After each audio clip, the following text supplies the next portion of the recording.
Hello students, मेरा नाम है विशाल चंद्रवंशी। हमारे यूट्यूब चैनल लर्निंग मेथड्स में आपका स्वागत है।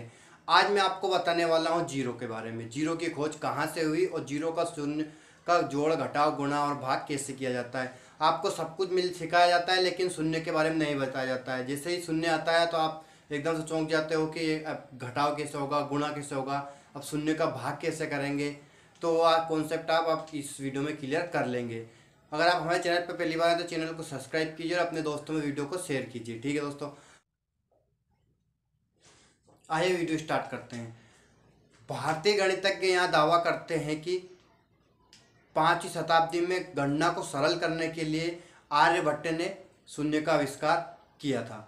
शून्य हमारे देश में प्रचलित शून्य पहले सिफर नाम से जाना जाता था। अब बाद में बदलकर उसे अंग्रेजी में जीरो और हिंदी में शून्य नाम से जाना जाने लगा। अब जैसे कि मान लो इस कमरे में एक भी बच्चा नहीं है, तो हम इसमें क्या लिखेंगे कि कुछ तो लिखना पड़ेगा ना कि कितने बच्चे हैं। अब कुछ भी नहीं है, वहाँ क्या लिखते हैं अपन, जीरो। लेकिन जीरो का बहुत महत्व होता है। अगर किसी संख्या के आगे जीरो लगा दिया जाए तो उसका बहुत महत्व बढ़ जाता है, लेकिन अगर किसी संख्या के पीछे अगर अपन जीरो लगाते हैं तो वो कुछ भी नहीं रहता है, वो का वो रहता है, कुछ नहीं बदलता। तो जीरो का बहुत महत्व होता है।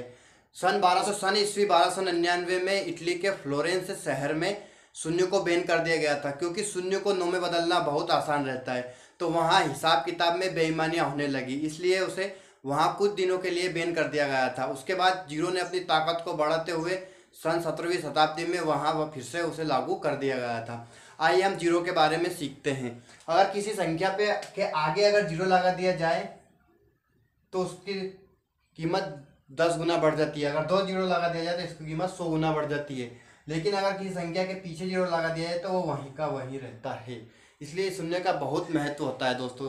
गणित में गणना को सरल करने के लिए ही तो शून्य का लगाया जाता है। अब शून्य का जोड़, घटाव, गुणा, भाग बहुत सरल है, लेकिन याद होना चाहिए, एक बार सीखना चाहिए। वीडियो को पूरा देखिए, आप सीख जाएंगे।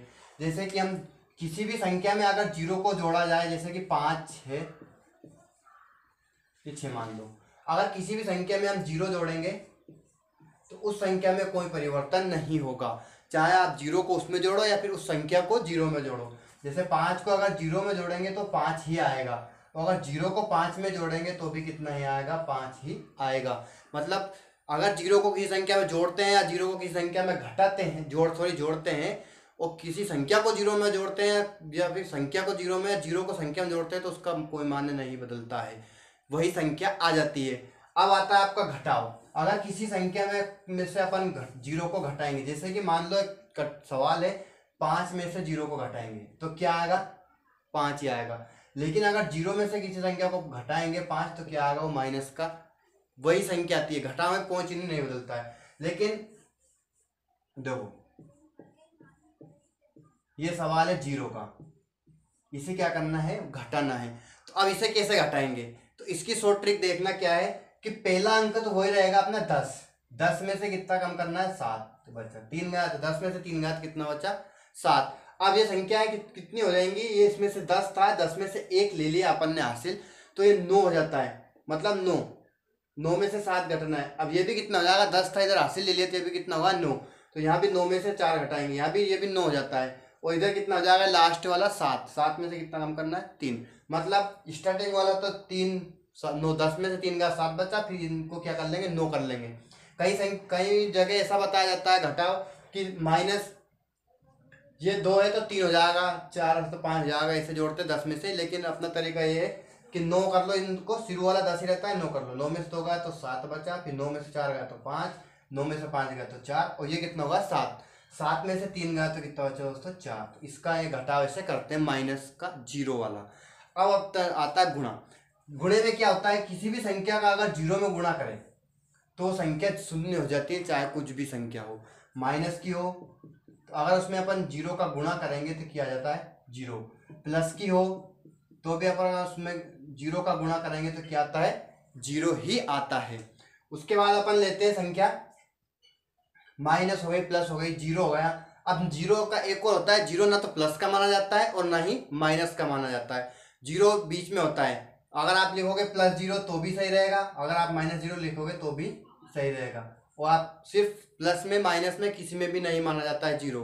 जीरो सिर्फ जीरो होता है। ये तो समझ में आ गया, जोड़, घटाव और गुणा। अब भाग का देखना किसी भी संख्या में अगर अपन 0 का भाग देंगे, किसी भी संख्या से 5 का भाग अगर 0 में देंगे तो वो 0 आएगा।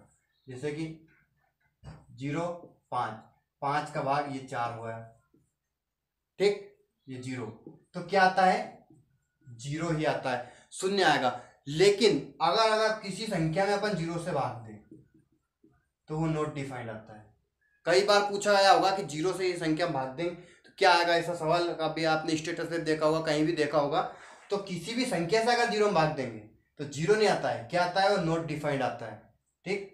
जैसे 0 का भाग अपन 5 में देंगे तो ये कोई भाग नहीं होता है, ये क्या आता है, अपरिभाषित संख्या होती है। वो अपरिभाषित संख्याओं का भाग अपन 0 में करते हैं। 0 का भाग 5 में नहीं दे सकते, ये एक संख्या नहीं है, अपरिभाषित माना जाता है इसे, ठीक है। तो आप जोड़ घटाव गुणा और भाग पूरा कॉन्सेप्ट सीख गए होंगे। जोड़ में किसी भी संख्या में 0 जोड़ेंगे तो वही संख्या जाती है, घटाव में वो संख्या बदल जाती है, चिन्ह अगर 0 में से अपन की संख्या को घटाएंगे तो चिन्ह बदल जाता है, और किसी संख्या में 0 घटाएंगे तो वही संख्या जाती है, ठीक। अगर 0 का किसी संख्या में गुणा करें तो क्या जाता है, 0 ही आता है हमेशा। और अगर किसी संख्या से 0 में भाग देंगे तो भी 0 आता है, लेकिन 0 का भाग किसी संख्या में देंगे, जैसे 0/5 है तो उसमें नॉट डिफाइंड आता है, 0 नहीं आता है, ठीक है दोस्तों। उम्मीद है आप समझ गए होंगे। मिलते हैं अगले वीडियो में। लाइक